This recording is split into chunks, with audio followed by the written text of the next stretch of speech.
ಇತ್ತೀಚೆಗೆ gut health ಅನ್ನೋದು ತುಂಬಾ ಹೈಲೈಟ್ ಆಗ್ತಾ ಇದೆ. ಗಟ್ ಹೆಲ್ತ್ ಅಂದ್ರೆ ಏನಪ್ಪಾ ಅಂದ್ರೆ ನಮ್ಮ ಟೋಟಲ್ ಓವರ್ ಆಲ್ ಹೆಲ್ತ್ ಹೇಗಿರುತ್ತೆ ಅದೇ ತರ ಕರುಳಿನ ಆರೋಗ್ಯ ಅಂತ, ಕರುಳಿಂದ ಹೆಲ್ತ್ ಹೆಂಗಿರುತ್ತೆ ಅಂತ. ಇದು ಎಲ್ಲಿ ಸಂಬಂಧಪಡತ್ತೆ ಅಂದ್ರೆ ನಮ್ಮ ಹೊಟ್ಟೆ ಮತ್ತು ಕರುಳು ಏನಿರುತ್ತಲ್ಲ, ಇಲ್ಲಿ ಏನು ಫುಡ್ ಹೋಗಿ ಸ್ಟಾಕ್ ಆಗಿ ಅಲ್ಲಿಂದ ಡೈಜೆಷನ್ ಪ್ರೊಸೆಸ್ ಸ್ಟಾರ್ಟ್ ಆಗತ್ತೆ, ಅಲ್ಲಿ ಯಾವಾಗ್ಲೂ ಹೆಲ್ತ್ ಚೆನ್ನಾಗಿರ್ಬೇಕು ಅನ್ನೋದು. ನಾವು ತಿಂದಿದ್ದನ್ನ ಜೀರ್ಣಕ್ರಿಯೆ ಚೆನ್ನಾಗಾಗಿ ಅಲ್ಲಿ ಏನ್ ಪೌಷ್ಟಿಕಾಂಶ ಸಿಗತ್ತೆ ಅದು ನಮ್ಮ ದೇಹದ ಇಡೀ ಭಾಗಕ್ಕೆ ಸರ್ಕ್ಯುಲೇಟ್ ಆಗತ್ತೆ ಅಲ್ಲಿಂದಾನೆ. ಹಂಗಾಗಿ ಅಲ್ಲಿ ನಾವು ಎಷ್ಟು ಹೆಲ್ತ್ ನ ಚೆನ್ನಾಗಿ ಇಟ್ಕೊಂತೀವಿ ಅದ್ರ ಮೇಲೆ ನಮ್ಮ ಓವರ್ ಆಲ್ ಹೆಲ್ತ್ ಬಿಲ್ಡ್ ಆಗಿರುತ್ತೆ.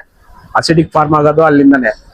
ಹಾಗಾಗಿ ನಾವು ಏನು ಫುಡ್ ತಿಂತೀವಿ ಆ ಫುಡ್ಡಿಗೆ ಸರಿಯಾದ ನೀರು, ಸಮತೋಲನವಾದ ನೀರು ಕೊಟ್ರೆ, ಪೌಷ್ಟಿಕಾಂಶಯುಕ್ತ ಇರುವಂತ ನೀರು ಕೊಟ್ರೆ ಅವಾಗ ಅಲ್ಲಿ ಯಾವುದೇ ಸ್ಟಾಕ್, ಡೆಡ್ ಸ್ಟಾಕ್ ಉಳಿಯೋದಿಲ್ಲ. ಇದೆಲ್ಲ ಏನಂದ್ರೆ ನಾವು ತಿಂದಿದ್ದ ಫುಡ್ ಡೈಜೆಷನ್ ಆಗಿ ಹೋಗ್ತಾ ಇರಬೇಕು.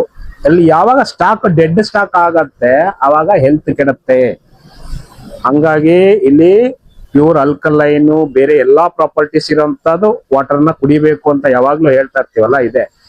ಗಟ್ ಹೆಲ್ತ್ ನಾವು ಎಷ್ಟು ಇಂಪ್ರೂವ್ ಮಾಡ್ಕೊಂತೀವಿ ಅಷ್ಟು ನಮ್ಮ immunity, stamina, over all health ಚೆನ್ನಾಗಿರುತ್ತೆ.